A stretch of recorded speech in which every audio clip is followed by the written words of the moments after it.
কেন্দ্ৰীয় বাজেটে কৃষি বন ক্ষেত্ৰৰ ওপৰত আৰোপ কৰা গুৰুত্বৰ প্ৰতি লক্ষ্য ৰাখি আমাৰ চৰকাৰেও কৃষিযোগ্য প্ৰতিটো ভূমিত গছ ৰোপণ, পথাৰত আলিবান্ধ নিৰ্মাণ আৰু গাঁও পঞ্চায়তৰ বাবে সম্পদ সৃষ্টিৰ জৰিয়তে কৃষি বন ক্ষেত্ৰ উন্নতিকৰণ কৰাৰ বাবে দায়বদ্ধ।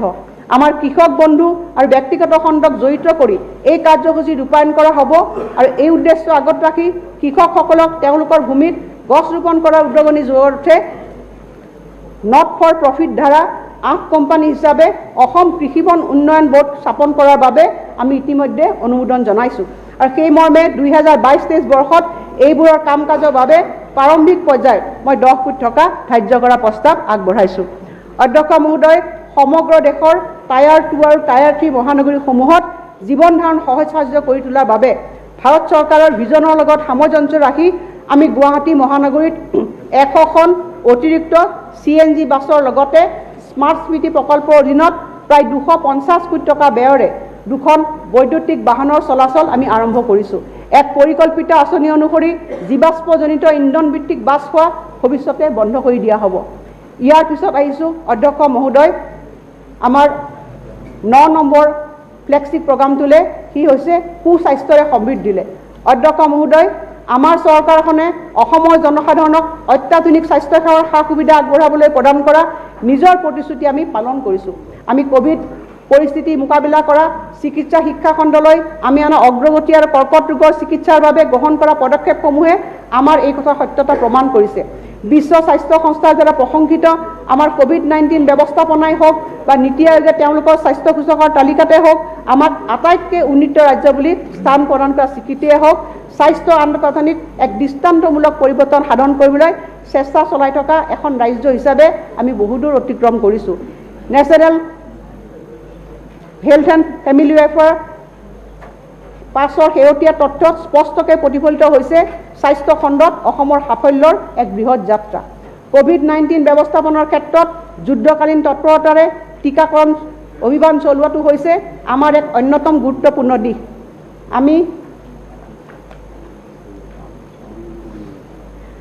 আমি এই অৰ্থনীতিক সম্পূৰ্ণভাৱে পুনৰুজ্জীৱিত কৰাটো গুৰুত্বপূৰ্ণ ভূমিকা ল'ব। সম্প্ৰতি 13 মাৰ্চ 2022 তাৰিখৰ হিচাপত মুঠ প্ৰদত্ত টীকাৰ সংখ্যা হৈছেগৈ 4,34,24,953 পালি। প্ৰথম পালি 2,34,37,101, দ্বিতীয় পালি হৈছে 1,99,23,458 আৰু সতৰ্কতামূলক পালি হৈছে 2,74,394। ৰাজ্যখনত কৰ্কট ৰোগৰ বিৰুদ্ধে যুঁজ দিবলৈ আমাৰ চৰকাৰখনে ৰাজ্যখনত কৰ্কট ৰোগৰ চিকিৎসাৰ পৰ্যাপ্ত সা সুবিধা গঢ়ি তোলাৰ ক্ষেত্ৰত দ্ৰুত পদক্ষেপ গ্ৰহণ কৰিছে। প্ৰথম পৰ্যায়ত আমি 10খন কৰ্কট চিকিৎসালয় নিৰ্মাণৰ কাম চলি আছে। ইয়াৰ ভিতৰত ডিব্ৰুগড়, বৰপেটা, লখিমপুৰ, তেজপুৰ, যোৰহাট, মঙলদৈ আৰু কোকৰাঝাৰত 7খন চিকিৎসালয় 2022 বৰ্ষৰ মে' মাহৰ ভিতৰত সেৱা আগবঢ়াবলৈ সাজু হৈ উঠিব। শিলচৰৰ চিকিৎসালয়খন আৰু ৰাজ্যিক কৰ্কট প্ৰতিষ্ঠান গুৱাহাটী 2022 বৰ্ষৰ অক্টোবৰ ভিতৰত সম্পূৰ্ণ হৈ উঠিব। ডিফু কৰ্কট চিকিৎসালয়খনে 2023 চনৰ মে' মাহৰ ভিতৰত সম্পূৰ্ণ কৰি তুলিবৰ কাৰণে লক্ষ্য স্থিৰ কৰা হৈছে। মাননীয় সদস্যসকলক মই জনাবলৈ পাই সুখী হৈছোঁ যে টাটা ন্যাসৰ সৈতে হোৱা বুজাবুজিৰ চুক্তি অনুসৰি ডিব্ৰুগড়, বৰপেটা, কোকৰাঝাৰ, তেজপুৰ, যোৰহাট, লখিমপুৰ আৰু দৰঙত 7খন কৰ্কট ৰোগৰ চিকিৎসালয় স্থাপন কৰা হ'ব। 2022-23 বৰ্ষৰ ভিতৰত এইবোৰৰ নিৰ্মাণ কাৰ্য আৰম্ভ হ'ব। মহাশয়, গুৱাহাটী চিকিৎসা মহাবিদ্যালয় হস্পিটেলৰ ৰাজ্যিক কৰ্কট প্ৰতিষ্ঠানটিক ৰবটিক অস্ত্ৰোপচাৰ গোট স্থাপন কৰিবলৈ আমি প্ৰস্তাৱ গ্ৰহণ কৰিছোঁ। আমাৰ চৰকাৰে মাননীয় প্ৰধানমন্ত্ৰীৰ সপোনৰ আৰ্হিত অসমৰ প্ৰতিখন জিলাতে এখনকৈ চিকিৎসা মহাবিদ্যালয় স্থাপন কৰিবলৈ লক্ষ্য লৈছে। বৰ্তমান 8খন চিকিৎসা মহাবিদ্যালয় আৰু হস্পিটেল ইতিমধ্যে সম্পূৰ্ণৰূপে কাৰ্যক্ষম হৈছে। ধুবুৰী, নলবাৰী, নগাঁও, কোকৰাঝাৰ আৰু তিনিচুকীয়াত চিকিৎসা মহাবিদ্যালয় নিৰ্মাণৰ কাম প্ৰায় সম্পূৰ্ণ হোৱাৰ পথত। বিশ্বনাথ, চৰাইদেউ আৰু গুৱাহাটীৰ দ্বিতীয়খন চিকিৎসা মহাবিদ্যালয় প্ৰাগজ্যোতিষপুৰ চিকিৎসা মহাবিদ্যালয় নিৰ্মাণৰ আনুষংগিক কাম কাজ আৰম্ভ হৈছে। ধেমাজি, বঙাইগাঁও, মৰিগাঁও, গোলাঘাট আৰু তামুলপুৰ চিকিৎসা মহাবিদ্যালয় বিতং প্ৰকল্প প্ৰতিবেদন প্ৰস্তুত কৰা হৈছে আৰু চলিত বৰ্ষতে ইয়াৰ কাম আৰম্ভ হ'ব।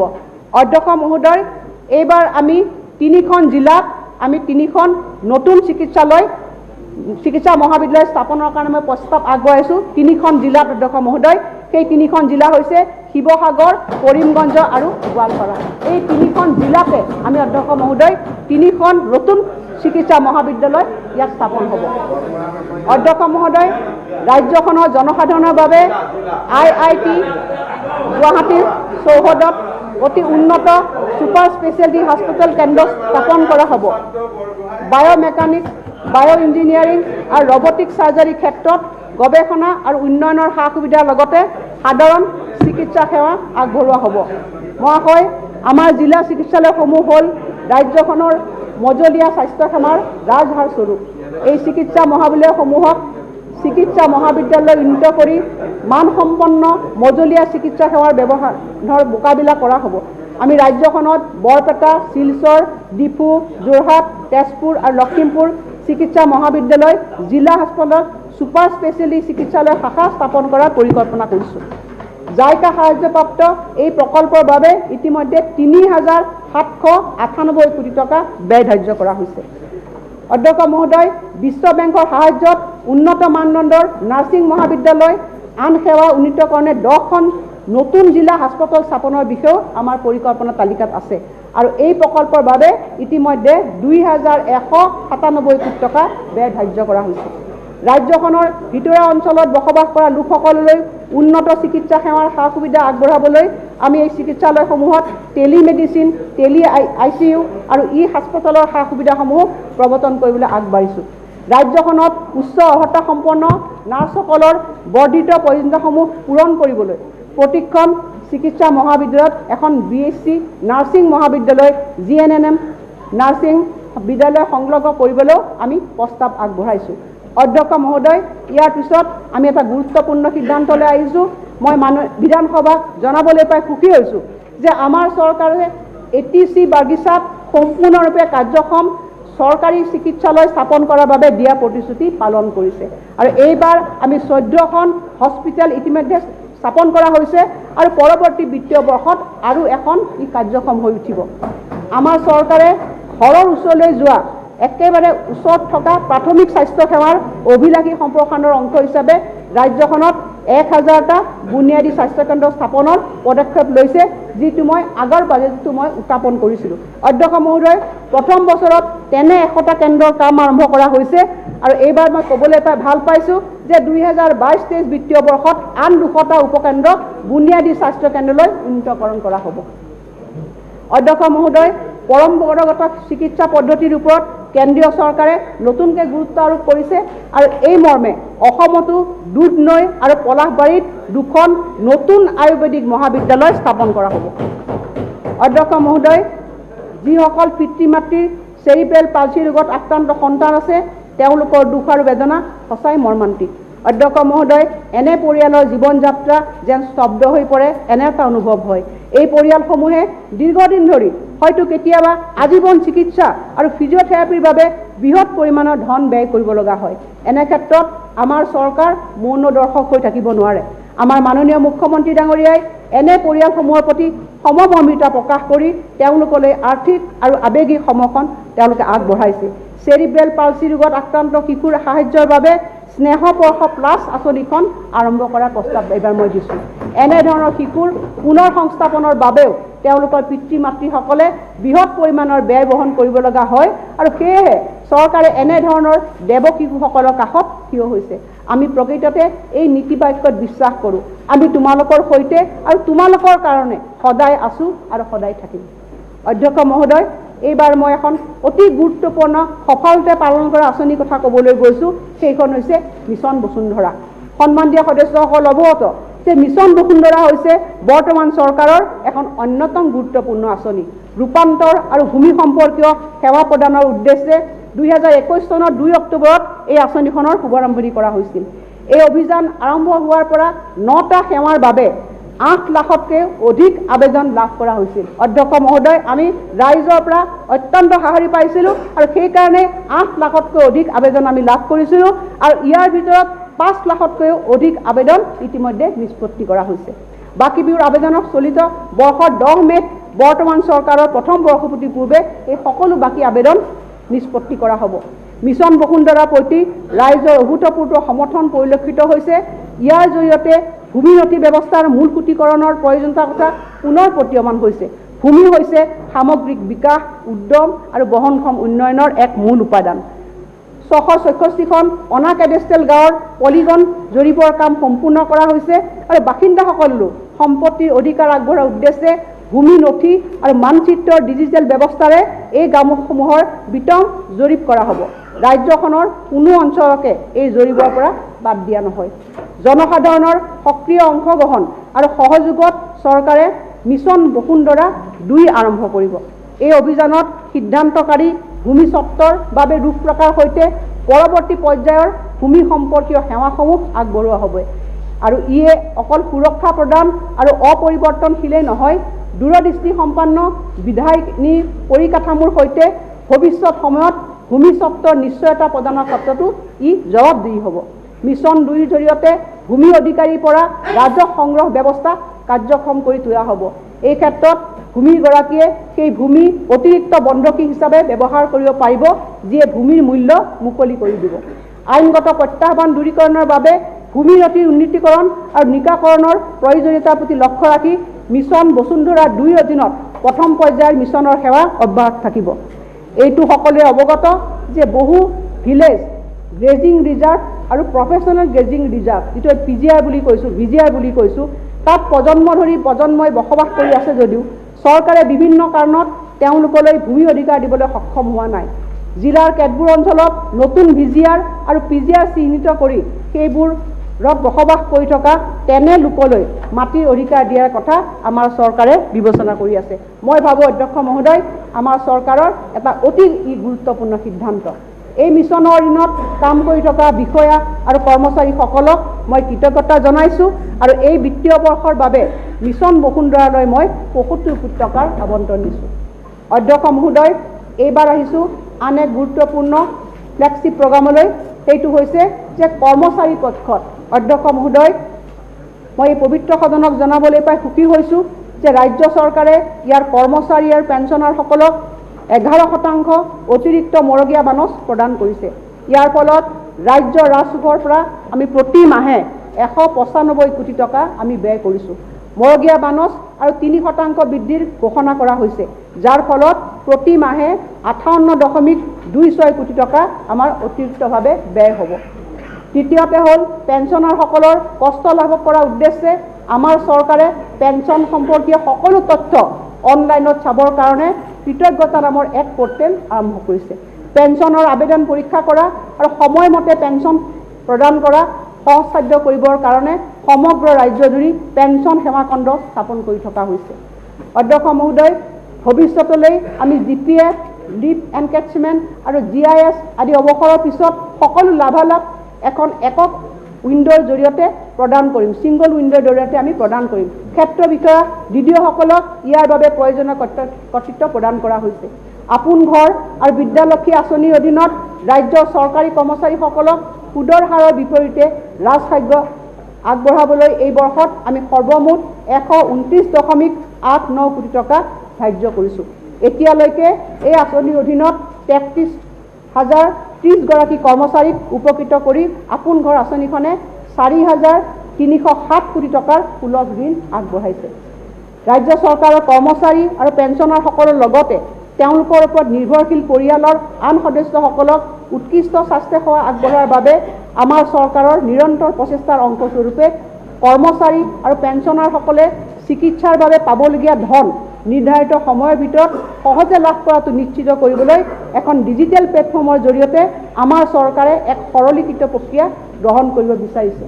অটল অমৃত অভিযান ছ'চাইটি হ'ব নডেল এজেঞ্চি, যাৰ অধীনত এটা উৎসৰ্গিত IT পৰ্টেল মুকলি কৰা হ'ব, যিয়ে এক নিৰ্দিষ্ট সময়সীমাৰ ভিতৰত কৰ্মচাৰী পেঞ্চনাৰসকললৈ গ্ৰহণযোগ্য ধন মুকলি কৰাৰ বাবে প্ৰস্তাৱসমূহৰ সকলো প্ৰক্ৰিয়া সম্পাদন কৰিব।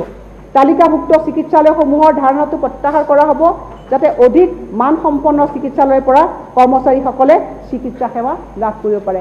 আমাৰ চৰকাৰৰ এইটো এটা অতি গুৰুত্বপূৰ্ণ সিদ্ধান্ত। অধ্যক্ষ মহোদয়, ইয়াৰ পিছত আৰু এটা গুৰুত্বপূৰ্ণ সিদ্ধান্তলৈ আহিছোঁ, সেইটো হৈছে যে মাধ্যমিক সঞ্চালকালয়ৰ অধীনত কম্পিউটাৰ আৰু অতিৰিক্ত শিক্ষকৰ দৰমহা আমি চিলিংমুক্ত কৰিছোঁ, যাতে তেওঁলোকে সময়মতে মাহিলী দৰমহা লাভ কৰে। অধ্যক্ষ মহোদয়, এই শিক্ষকসকলে তেওঁলোকৰ মাহেকীয়া যিটো তেওঁলোকৰ ধন দৰমহাখিনি পাবৰ কাৰণে বহুত অসুবিধা তেওঁলোকে ভুগিছিল, আৰু এইখিনি নিৰাময় কৰিবৰ কাৰণে মাননীয় মুখ্যমন্ত্ৰী ডাঙৰীয়াই আমাক পৰামৰ্শ আগবঢ়াইছিল যাতে সেই লোকসকলে মাহেকত তেওঁলোকৰ দৰমহাখিনি বিনা কষ্টে তেওঁলোকে পাব পাৰে, আৰু সেইকাৰণে তেওঁলোকৰ দৰমহাখিনি চিলিংমুক্ত কৰা হৈছে, আৰু এইবাৰৰ পৰা তেওঁলোকে কোনো ধৰণৰ অসুবিধা নাপাব আৰু তেওঁলোকে সময়মতে মাহিলী দৰমহা লাভ কৰিব। অধ্যক্ষ মহোদয়, অসম প্ৰাথমিক তথা মাধ্যমিক বিদ্যালয় শিক্ষক নিয়মীয়া আৰু বদলি আইন 2020 অনুসৰি একক শিক্ষকৰ মিউচুৱেল ট্ৰান্সফাৰ, আন্তঃজিলা বদলি আৰু অন্তঃজিলা বদলি কোনো মানৱীয় হস্তক্ষেপ অবিহনে আমি উল্লেখ কৰা মতে এই অনলাইনত উপলব্ধ হ'ব। ইয়াৰ পিছত অধ্যক্ষ মহোদয় আহিছোঁ জলবায়ু অনুকূল কৃষি। মাননীয় প্ৰধানমন্ত্ৰী মহোদয়ে প্ৰাকৃতিক কৃষি কৰ্মৰ প্ৰসাৰৰ বাবে আহ্বান জনাইছে। এই কৃষি পদ্ধতি প্ৰাকৃতিকভাৱে উপলব্ধ গৰুৰ গোবৰৰ সাৰৰ তথা কম ব্যয়ত বিনামূলীয়াকৈ উপলব্ধ কীটনাশক দ্ৰব্যৰ ওপৰত নিৰ্ভৰ কৰি থকা হৈছে। ই হৈছে এক জলবায়ু অনুকূল আৰু দীৰ্ঘস্থায়ী পদ্ধতি, কিয়নো ৰাসায়নিক সাৰৰ প্ৰয়োজনীয়তা নোহোৱা কৰে আৰু কৃষকসকলৰ মাজত প্ৰাকৃতিক কৃষি পদ্ধতিক জনপ্ৰিয় কৰি তোলাৰ অৰ্থে অসম চৰকাৰে ব্যাপক প্ৰশিক্ষণ আৰু প্ৰদৰ্শন কাৰ্যসূচী ৰূপায়ণৰ প্ৰস্তাৱ আগবঢ়াইছে। অসমত কৃষি মূল্য শৃংখল গঠন তথা একত্ৰীকৰণৰ দেখা দিয়া প্ৰধান সমস্যাসমূহ সমাধানৰ কাৰণে চৰকাৰে এগৰাকী আন্তঃৰাষ্ট্ৰীয় খ্যাতিসম্পন্ন বিজ্ঞানীৰ নেতৃত্বত এখন কৃষি আয়োগ গঠনৰ বাবে জাননী জাৰি কৰিবলৈ লৈছে। এই আয়োগখনে বিভিন্ন প্ৰতিবন্ধকতা চিনাক্ত কৰিব আৰু পৰৱৰ্তী 5 বছৰত কৃষি আৰু ইয়াৰ সহযোগী খণ্ডসমূহত হোৱা উৎপাদন তথা উৎপাদনশীলতাৰ ক্ষেত্ৰত আহি পৰা সমস্যাৰাজি সমাধান কৰিবলৈ কৰ্মপন্থা যুগুত কৰিব। ইয়ে আমাৰ কৃষকসকলক প্ৰচুৰ পৰিমাণে উপকৃত কৰিব আৰু গ্ৰাম্য অৰ্থনীতিক অধিক শক্তিশালী কৰিব। অধ্যক্ষ মহোদয়, 2023 বৰ্ষটো ৰাষ্ট্ৰসংঘই আন্তঃৰাষ্ট্ৰীয় মৰুৱা ধান মিলেট বৰ্ষ হিচাপে ঘোষণা কৰিছে। অসম চৰকাৰেও 2023 বৰ্ষটো মৰুৱা ধান বৰ্ষ হিচাপে পূৰ্ণ উদ্যমেৰে উদযাপন কৰিব। মৰুৱা ধানে বিশেষকৈ শিশু আৰু মহিলাৰ মাজত দেখা দিয়া পৰিপুষ্টিহীনতাৰ সমস্যা দূৰ কৰিব পাৰে। ৰাজ্যখনৰ কাৰ্বি বেল্টত ইতিমধ্যে মৰুৱা ধানৰ খেতি কৰা হৈছে। অসমৰ জনসাধাৰণৰ খাদ্য সম্ভাৰত মৰুৱা ধানৰ পৰা উৎপাদিত সামগ্ৰীৰ ব্যৱহাৰ আৰু ইয়াৰ উৎপাদন তথা উৎপাদনশীলতা বৃদ্ধি কৰিবলৈ অসম মৰুৱা ধান অভিযান স্থাপনৰ প্ৰস্তাৱ গ্ৰহণ কৰা হৈছে। অধ্যক্ষ মহোদয়, অসমত বৃহৎ সংখ্যক পশুধন আছে যদিও আমি পশুখাদ্য উৎপাদন কৰা এলেকা আমাৰ যথেষ্ট সীমিত। বৰ্তমান সৰহভাগ পশুখাদ্য উচ্চ দৰত ৰাজ্যৰ বাহিৰৰ পৰা আনিব লগা হয়, যাৰ ফলস্বৰূপে আমাৰ ৰাজ্যখনৰ খেতিয়কৰ পৰা আন ৰাজ্যলৈ এক বুজন পৰিমাণৰ কষ্টোপাৰ্জিত ধন ওলাই যায়। সেয়েহে পশুখাদ্য উৎপাদনৰ ক্ষেত্ৰত ৰাজ্যখনক আত্মনিৰ্ভৰশীল কৰি তুলিবলৈ অসম পশুখাদ্য অভিযানৰ প্ৰস্তাৱ লোৱা হৈছে। ৰাজ্যখনত বিভিন্ন শস্য বীজ উৎপাদনৰ ব্যাপক সুবিধা আৰু সম্ভাৱনীয়তাৰ কথা উপলব্ধি কৰি অসম বীজ নিগম পৰিসীমিত আৰু কৃষি সঞ্চালকৰ অধীনত এই বৰ্ষত 10 কোটি টকা আবণ্টনেৰে 40খন বীজ পাম্প পুনৰ্জীৱিত কৰিবলৈ প্ৰস্তাৱ গ্ৰহণ কৰা হৈছে। এই পাম্পসমূহক শক্তিশালী কৰি তুলি মূলতঃ প্ৰজনন আৰু মূল বীজ উৎপাদনৰ বাবে ব্যৱহাৰ কৰা হ'ব। ই অনেক শস্যৰ ক্ষেত্ৰত ৰাজ্যখনক দীৰ্ঘকালৰ বাবে আত্মনিৰ্ভৰশীল হোৱাত সহায়ক হ'ব। খাদ্য সুৰক্ষা। অধ্যক্ষ মহোদয়, আমাৰ চৰকাৰখনে যিকোনো বিত্তীয় অংকৰ উৰ্ধত আমাৰ সমাজৰ দুৰ্বল শ্ৰেণীটোৰ কল্যাণৰ কাৰণে সদায় গুৰুত্ব প্ৰদান কৰি আহিছে আৰু ব্যয় খাদ্য পৰিপুষ্টি আৰু প্ৰতিপালন সাহায্য অন্য যোজনাৰ ৰূপায়ণৰ জৰিয়তে খাদ্য সুৰক্ষাৰ এক নিৰাপদ বেষ্টনী গঢ়ি তোলাৰ ক্ষেত্ৰত বুজন পৰিমাণে ব্যয় কৰিছে। চলিত বৰ্ষত প্ৰতি মাহে ৰাষ্ট্ৰীয় খাদ্য সুৰক্ষা আইনৰ অধীনত 2.5 কোটি হিতাধিকাৰীক বিনামূলীয়াকৈ চাউলৰ যোগান ধৰি থকা হৈছে। তদুপৰি NFSৰ অধীনত সকলো হিতাধিকাৰীকে প্ৰধানমন্ত্ৰী গৰীব কল্যাণ অন্ন যোজনাৰ অধীনত প্ৰতি মাহে প্ৰতিজন ব্যক্তিক 5 কেজিকৈ বিনামূলীয়া চাউল অতিৰিক্তকৈ যোগান ধৰা হৈছে। অধ্যক্ষ মহোদয়, আপোনালোকে জানি ভাল পাব যে আমি 2022-23 বৰ্ষত 468.68 কোটি টকা 488.68 ক্ৰ'ৰ টকাৰে আমি এই অন্ন যোজনা অভিযানত আমি এবাৰ বাজেটত ৰাখিছোঁ। আন্তঃৰাজ্যিক আৰু আন্তঃৰাজ্যিক বহন সাধ্যতা নিশ্চিত কৰিবলৈ এক ৰাষ্ট্ৰ এক পৰিয়াল পৰিচয় পত্ৰ অধীনত ৰাজ্যখনৰ 33,987 লক্ষৰ বিপৰীতে 28,482 গৰাকী সুলভ মূল্যৰ দোকানীক ইতিমধ্যে EPOS যতন প্ৰদান কৰা হৈছে। পৰিবহণকাৰী আৰু সুলভ মূল্যৰ দোকানৰ দোকানীসকলক ক্ষিপ্ৰভাৱে ধন মুকলি দিয়াৰ বাবে এক গুৰুত্বপূৰ্ণ বিত্তীয় সংস্কাৰ হিচাপে পৰিবহণ ব্যয় আৰু দোকানীসকলৰ লাভালাভৰ ৰাজ্যিক অংশ চিলিঙৰ পৰা বাদ দিয়া হৈছে আৰু বিত্তীয় ক্ষমতা খাদ্য অসামৰিক যোগান তথা গ্ৰাহক পৰিক্ৰমা বিভাগক অৰ্পণ কৰা হৈছে। তদুপৰি অন্য যোজনা আৰু PMGKY অধীনত আবণ্টিত খাদ্যশস্যৰ মসৃণ আৰু বাধাহীন আহৰণ তথা বিতৰণৰ বাবে 2021-22 বিত্তীয় বৰ্ষত চৰকাৰে পৰিবহণ ব্যয় আৰু সুলভ মূল্যৰ দোকানী লাভ হিচাপে প্ৰদান কৰিবলৈ জিলাসমূহলৈ এক বৃহৎ পৰিমাণৰ পুঁজি অধ্যক্ষ মহোদয় প্ৰায় 668 কোটি টকা মুকলি কৰি দিছে। অধ্যক্ষ মহোদয়, আমি সকলোৱে জানো যে সদনত যিসকল আমি মাননীয় সদস্য আছোঁ, এইখিনি কামৰ বাবে এইখিনি বাধাৰ বাবে এই আঁচনিখনৰ পৰা আমি যিমানখিনি সুফল পাব পাৰোঁ আমি কিছু হ'লেও তাৰ পৰা বঞ্চিত হৈ আছিল। সেইকাৰণে আজি এইখিনি পুঁজি দিয়াৰ লগে লগে চৰকাৰৰ মুখ্যমন্ত্ৰীৰ সদিচ্ছাৰ কাৰণে আমাৰ যিসকল এই আঁচনিৰ জৰিয়তে যিসকল লোক আছে সম্পূৰ্ণভাৱে 100% তেখেতসকলে সুফল লাভ কৰিবলৈ সক্ষম হ'ব। অধ্যক্ষ মহোদয়, 2022-23 বৰ্ষৰ খাৰিফ শস্য বিপণন ঋতুৰ পৰা বিকেন্দ্ৰীকৃত ক্ৰয় আঁচনি আৰম্ভ কৰিবলৈ ওলাইছে। 150টা ধান ক্ৰয় কেন্দ্ৰ PPC আৰু কমেও 30টা চাউল সংগ্ৰহ ভঁৰাল RRD স্থাপনৰ প্ৰস্তাৱ কৰা হৈছে। এইটো আশা কৰা হৈছে যে মধ্যভোগীৰ বিলোপ সাধন কৰা DCP কাৰ্যপথাৰ জৰিয়তে প্ৰায় 1940 কোটি টকা পোনপটীয়াকৈ কৃষকৰ হাতলৈ যাব। ইতিমধ্যে বিধানসভাত ইয়াৰ বিষয়ে আলোচনা হৈছে। অধ্যক্ষ মহোদয়, মই অতি গৌৰৱেৰে ক'ব বিচাৰোঁ যে অসমৰ খেতিয়কসকলে তেওঁলোকৰ প্ৰথমবাৰৰ বাবে 1940 কোটি টকা পোনপটীয়াকৈ খেতিয়কসকলে পাবলৈ সক্ষম হ'ব। ইমান বৃহৎ ৰাজীৰ কেতিয়াও আঁচনি আমি কৃষকসকলৰ কাৰণে আমি কেতিয়াও প্ৰণয়ন কৰা নাছিলোঁ। মুখ্যমন্ত্ৰীৰ সমগ্ৰ গ্ৰাম্য উন্নয়ন যোজনাৰ অধীনত 350 কোটি টকাৰে ঘূৰ্ণীয়মান ৰলিং ফাণ্ডৰ পুঁজি গঠন কৰা হ'ব। এক পদ্ধতিগত উপায়েৰে ইয়াক আগবঢ়াই নিবলৈ আৰু 10 লাখ মেট্ৰিক টন ধান ক্ৰয়ৰ লক্ষ্যত উপনীত হ'বলৈ 50% মূলধনী ৰাজকাৰ্য আগবঢ়াই আমি প্ৰয়োজনীয় আন্তঃগাঁথনি নিৰ্মাণ কৰিছোঁ। মুখ্যমন্ত্ৰীৰ সমগ্ৰ গ্ৰাম উন্নয়ন যোজনাৰ অধীনত শীঘ্ৰে 84টা কল, 110টা গুদাম আৰু 200টা খাদ্যশস্য শুকুওৱা গোট স্থাপনৰ যোজনা কৰা হৈছে। ধান ক্ৰয়ৰ ক্ষেত্ৰত উদ্যোগী প্ৰদত্ত অংশগ্ৰহণৰ বাবে ধান কলৰ মালিকসকলক ৰাজসাহায্য হিচাপে প্ৰতি কুইণ্টলত 70 টকাকৈ দিয়াৰ প্ৰস্তাৱ গ্ৰহণ কৰা হৈছে আৰু ইয়াৰ উপৰি প্ৰতি কুইণ্টলত 10 টকাকৈ কেন্দ্ৰীয় চৰকাৰে দি আছে। ৰাজ্যখনত স্থাপন কৰিবলগীয়া প্ৰায় 10,000 আদৰ্শ অংগনবাড়ী কেন্দ্ৰত পোনপটীয়াকৈ তেওঁলোকে ভাৰতীয় খাদ্য নিগমৰ পৰা চাউল ক্ৰয় কৰিব আৰু এই প্ৰক্ৰিয়াৰ জৰিয়তে ৰাহি হোৱা ধন অন্যান্য খাদ্য সামগ্ৰী যোগানত ব্যৱহাৰ কৰা হ'ব। ইতিমধ্যে মই এইবাৰ বাজেটত নতুনকৈ স্থাপন হ'বলগীয়া 2000 নতুন আদৰ্শ অংগনবাড়ী কেন্দ্ৰৰ কাৰণে পুঁজি ৰাখিছোঁ। অসমৰ বৈদ্যুতিকৰণ অধ্যক্ষ মহোদয়, সন্মানীয় কেন্দ্ৰীয় মন্ত্ৰী নিৰ্মলা সীতাৰামন ডাঙৰীয়ানীয়ে শেহতীয়া কেন্দ্ৰীয় বাজেটত অসমক শক্তি খণ্ডৰ সংস্কাৰৰ বাবে অতিৰিক্ত 0.5% ঋণৰ অনুমতি প্ৰদান কৰাৰ বাবে মই তেখেতক ধন্যবাদ জ্ঞাপন কৰিছোঁ।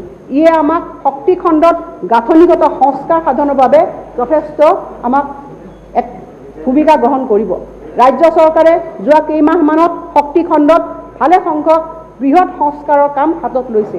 এই সংস্কাৰ কাৰ্যসূচীৰ ভিতৰত আছে যোৱা বছৰ অসম শক্তি বিতৰণ কোম্পানী লিমিটেড APDCL ৰাজ্য চৰকাৰে আগবঢ়োৱা 4,290 কোটি টকাৰ ঋণ আৰু অনুদানক ইকুইটিলৈ ৰূপান্তৰ কৰিছে।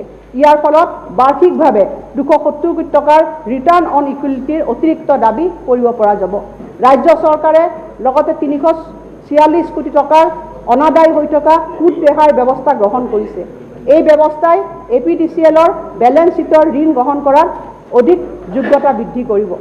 গ্ৰাহকক সকাহ দিয়াৰ উদ্দেশ্যে বিদ্যুৎ মাচুলৰ নিৰিখ হ্ৰাস কৰাৰ লক্ষ্যৰে অসম চৰকাৰে APDCLৰ বিদ্যুৎ ক্ৰয়ৰ ৰাজসাহায্য হিচাপে 500 কোটি টকা আৰু 480 কোটি টকা নিৰ্ধাৰিত ৰাজসাহায্য হিচাপে ইতিমধ্যে আমি মোকলাই দিছোঁ।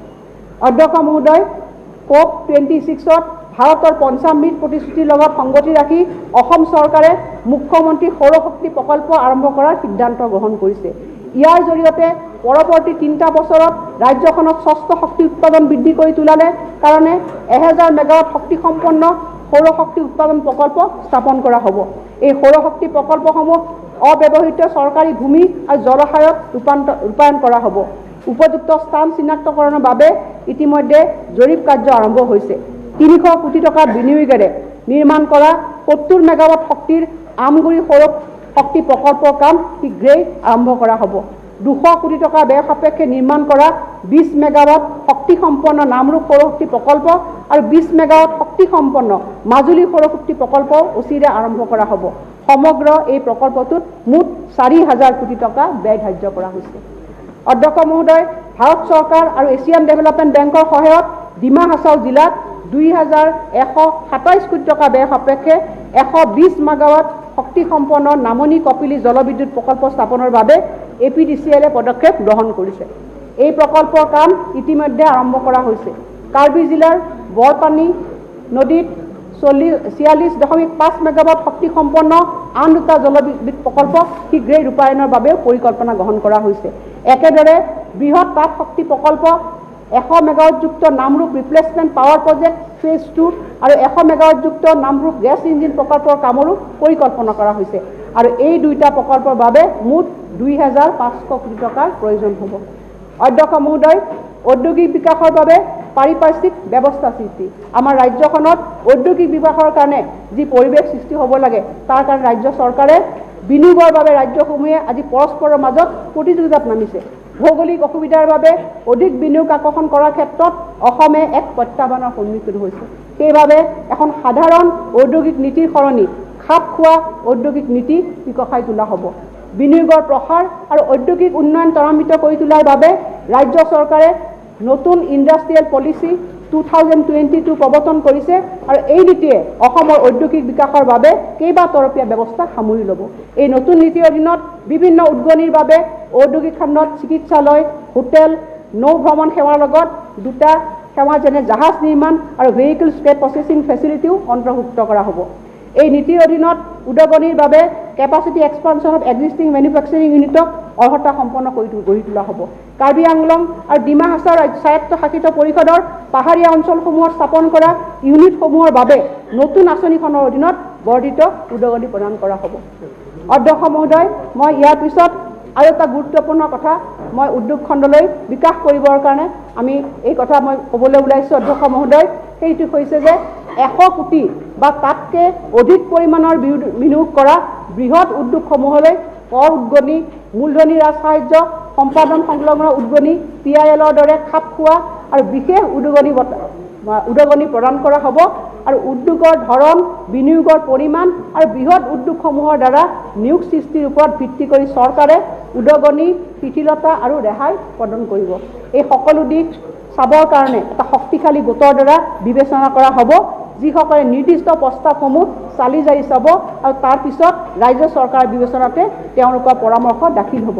অধ্যক্ষ মহোদয়, মই নিশ্চিত যে আজি এই উদগনিৰ ফলত আমাৰ ৰাজ্যখনত ভৱিষ্যতে এক উদ্যোগৰ বাতাবৰণ সৃষ্টি হ'ব। অধ্যক্ষ মহোদয়, চাহ উদ্যোগৰ দীৰ্ঘম্যাদী বিত্তীয় সুস্থিৰতা নিশ্চিত কৰিবলৈ আৰু অৰ্থডক্স চাহৰ উৎপাদন বৃদ্ধি কৰিবলৈ মাননীয় মুখ্যমন্ত্ৰীৰ দক্ষ নেতৃত্বাধীন এই চৰকাৰখনে অসম চাহ উদ্যোগ বিশেষ উদগনি আঁচনিখন প্ৰণয়ন কৰিছে আৰু মই এই পবিত্ৰ সদনক জনাবলৈ পাই অত্যন্ত সুখী যে সুদ সাহায্য উৎপাদন আৰু মূলধনী ৰাজ সাহায্য হিচাপে এই পৰ্যন্ত আমি অৰ্থডক্স চাহ নিৰ্মাণ কৰিবৰ কাৰণে চাহ বাগিচাবিলাকক আমি 45 কোটি টকা এই পৰ্যন্ত আমি মঞ্জুৰ কৰিছোঁ আৰু এই আঁচনিখন চলিত বৰ্ষতো অব্যাহত থাকিব। ইয়াৰ পিছত অধ্যক্ষ মহোদয়, মই আমাৰ শিক্ষা আন্তঃনীতিৰ ক্ষেত্ৰত এক দৃঢ় খোপনি লোৱা আন এখন আঁচনিৰ কথা মই ক'ব বিচাৰিছোঁ। সেইখন হৈছে তেজস্বী নৱবৈষম্যস্তু শিক্ষা আন্তঃগাঁথনি পুঁজি TNEIF। অধ্যক্ষ মহোদয়, ৰাজ্যখনত উচ্চ শিক্ষাৰ পৰিৱেশ উন্নীত কৰাৰ লগতে গৱেষণা আৰু উদ্ভাৱনৰ প্ৰশাসনৰ বাবে বিশ্ববিদ্যালয়সমূহৰ জৰিয়তে উৎকৰ্ষ কেন্দ্ৰ নিৰ্মাণৰ প্ৰতি চৰকাৰে গুৰুত্ব প্ৰদান কৰাৰ ভিত্তিত NIDA নিজাৰ পুঁজিৰ পৰা 6খন বিশ্ববিদ্যালয়ৰ বাবে তলত দিয়া ধৰণে পুঁজি আবণ্টন দিয়া আমি ব্যৱস্থা কৰিছোঁ। মই ইতিমধ্যে কৈছোঁ অধ্যক্ষ মহোদয়, এই বিশ্ববিদ্যালয়কেইখন হৈছে মাজুলী ৰবীন্দ্ৰনাথ ঠাকুৰ বিশ্ববিদ্যালয়, ভট্টদেৱ বিশ্ববিদ্যালয়, মাধৱদেৱ বিশ্ববিদ্যালয়, বীৰঙ্গনা সতিশালী ৰাজ্যিক বিশ্ববিদ্যালয় আৰু অনিৰুদ্ধদেৱ ক্ৰীড়া বিশ্ববিদ্যালয় আৰু প্ৰত্যেকবিলাক কাৰণে মই 50 কোটি টকাকৈ আবণ্টন কৰিছোঁ। অধ্যক্ষ মহোদয়, আৰু এটা গুৰুত্বপূৰ্ণ ঘোষণা আছে। অধ্যক্ষ মহোদয়, অহা 3 বছৰৰ ভিতৰত শিৱসাগৰ মহাবিদ্যালয়, কোকৰাঝাৰ চৰকাৰী মহাবিদ্যালয়, বঙাইগাঁও মহাবিদ্যালয়, যোৰহাটৰ জগন্নাথ বৰুৱা মহাবিদ্যালয়, উত্তৰ লখিমপুৰ মহাবিদ্যালয়, গুৱাহাটীৰ সন্দিকৈ ছোৱালী মহাবিদ্যালয়, নগাঁও বিদ্যালয় আমি বিশ্ববিদ্যালয় উন্নীতকৰণ কৰিম। অধ্যক্ষ মহোদয়, মই সন্দিকৈ মহাবিদ্যালয়ত মই নিজে তাত শিক্ষা গ্ৰহণ কৰিছিলোঁ অধ্যক্ষ মহোদয়, আৰু মই নিজেই তাৰ প্ৰাক্তন ছাত্ৰী হিচাপে এই কথা ঘোষণা কৰি পেলাই অতি গৌৰৱান্বিত হৈছোঁ। অত্যাধুনিক আন্তঃগাঁথনিৰ আৰ্হি প্ৰস্তুত কৰিবলৈ স্থপতিবিদ নিয়োগ কৰি আন্তঃগাঁথনি উন্নয়নৰ কাম আৰম্ভ কৰা হ'ব, আৰু ইয়াৰ বাবে বাজেটত মই পৰ্যাপ্ত পুঁজি ধাৰণ কৰিছোঁ। আধুনিক অসম নিৰ্মাণত গুৱাহাটী বিশ্ববিদ্যালয়ে পালন কৰা ঐতিহাসিক ভূমিকাৰ প্ৰতি লক্ষ্য ৰাখি তথা ইয়াৰ ৰজত জয়ন্তী মহাৰজত জয়ন্তী উপলক্ষে আমি ষ্টাৰ্টআপ ইক'ছিষ্টেমৰ বাবে 25 কোটি টকা আবণ্টনৰ ব্যৱস্থা কৰিছোঁ। অধ্যক্ষ মহোদয়, সহযোগিতামূলক যুক্তৰাষ্ট্ৰীয় ধাৰণাৰ উদ্যমেৰে পোনপ্ৰথমবাৰৰ বাবে আমাৰ চৰকাৰে অসমৰ কেন্দ্ৰীয় বিশ্ববিদ্যালয়সমূহৰ আন্তঃগাঁথনি উন্নয়নৰ বাবে বৰঙণি যোগাই আহিছে। 2022-23 বিত্তীয় বৰ্ষত অসম বিশ্ববিদ্যালয়, শিলচৰ আৰু তেজপুৰ বিশ্ববিদ্যালয় 15 কোটি টকা দিয়াৰ প্ৰস্তাৱ মই বাজেটত দিছোঁ। অধ্যক্ষ মহোদয়, যোৰহাটৰ অসম কৃষি বিশ্ববিদ্যালয়ৰ অধীনত মহাবিদ্যালয়সমূহৰ আন্তঃগাঁথনি উন্নীতকৰণৰ কামে আমি এই বাজেটত 25 কোটি টকা আবণ্টন দিয়াৰ কথা ঘোষণা কৰিছোঁ। অসম চৰকাৰৰ পৰামৰ্শমৰ্মে স্থাপিত হোৱা গুৱাহাটীৰ টাটা ইনষ্টিটিউট অফ ছ'চিয়েল ছায়েন্সে 2009 বৰ্ষৰ পৰা উত্তৰ পূৰ্বাঞ্চল উন্নয়ন ক্ষেত্ৰলৈ প্ৰচুৰ বৰঙণি যোগাই আহিছে। ইয়াৰ আন্তঃগাঁথনি অধিক শক্তিশালী কৰিবৰ কাৰণে এই বৰ্ষৰ বাজেটত আমি 15 কোটি টকাৰ আবণ্টনৰ প্ৰস্তাৱ ৰাখিছোঁ। অধ্যক্ষ মহোদয়, ভাৰতীয় তথ্য প্ৰযুক্তি প্ৰতিষ্ঠান IITৰ চৌহদত আন্তঃগাঁথনি নিৰ্মাণৰ বাবে আমি 2022-23 বিত্তীয় বৰ্ষত 10 কোটি টকা আবণ্টন দিয়াৰ প্ৰস্তাৱ কৰিছোঁ। প্ৰশাসন পৰিচালনাত প্ৰযুক্তিগত সেৱা ব্যৱহাৰ কৰি অসম যিহেতু দৃষ্টান্তমূলকভাৱে এক ইতিবাচক দিশত ধাৱন হৈছে, সেই ক্ষেত্ৰত IIT-সমূহৰ অতি গুৰুত্বপূৰ্ণ ভূমিকা আছে। হাফলং মহাবিদ্যালয়ত এটা বিজ্ঞান ব্লক নিৰ্মাণৰ কাৰণেও মই 10 কোটি টকা ঘোষণা কৰিছোঁ। অধ্যক্ষ মহোদয়, কলিয়াবৰত এখন নতুন স্নাতক মহাবিদ্যালয় প্ৰতিষ্ঠাৰ কাৰণেও আমাৰ চৰকাৰে প্ৰস্তাৱ আগবঢ়াইছে। প্ৰযুক্তিগত উৎকৰ্ষতাক আত্মিক আৰু নৈতিক মূল্যবোধৰ সৈতে সুসংগত কৰি এক মূল্যবোধ ভিত্তিক শিক্ষা আগবঢ়োৱাৰ বাবে মহাপুৰুষ শ্ৰীমন্ত শংকৰদেৱ বিশ্ববিদ্যালয়ে প্ৰচেষ্টা অব্যাহত ৰাখিছে। এই বিশ্ববিদ্যালয়খনৰ গুৰুত্ব উপলব্ধি কৰি মাননীয় মুখ্যমন্ত্ৰীৰ সদিচ্ছাত বিশ্ববিদ্যালয়খনৰ ফেকাল্টি সদস্যসকলৰ দৰমহাৰ 75% ধন সাহায্য উন্নয়ন হিচাপে আগবঢ়োৱাৰ মই প্ৰস্তাৱ ৰাখিছোঁ। অধ্যক্ষ মহোদয়, আৰু এটা আমাৰ সমস্যা, অধ্যক্ষ মহোদয়, আমাৰ বিশ্ববিদ্যালয়ত থকা ফেকাল্টি অধ্যক্ষসকলে বহুদিনৰ পৰা ভুগি আহিছিল। গতিকে বিশ্ববিদ্যালয়খনৰ ফেকাল্টি আৰু কৰ্মচাৰীসকলৰ দৰমহা চিলিঙৰ যোগেৰে প্ৰক্ৰিয়াকৰণ কৰাৰ ফলত তেওঁলোকে দৰমহা সময়মতে লাভ কৰাত যথেষ্ট অসুবিধা হৈছিল, আৰু এই কথাবিলাক আমাক তেখেতসকলে শিক্ষাগুৰুসকলে মুখ্যমন্ত্ৰী ডাঙৰীয়াক অৱগত কৰিছিল, আৰু মুখ্যমন্ত্ৰী ডাঙৰীয়াই তেখেতৰ কথাখিনি তেওঁলোকক ব্যক্ত কৰিছিল, আৰু মই সদনত ঘোষণা কৰিবলৈ পাই ভাল পাইছোঁ যে এতিয়াৰ পৰা চিলিঙৰ কোনো প্ৰয়োজন নোহোৱাকৈ আবণ্টিত বাজেট বৰ্ষটোত 12টা সমপৰ্যায়ৰ কিস্তিৰ জৰিয়তে তেখেতসকলে তেওঁলোকৰ ধনখিনি তেওঁলোকে পাব। আপোনাৰ মঞ্চ, আপোনাৰ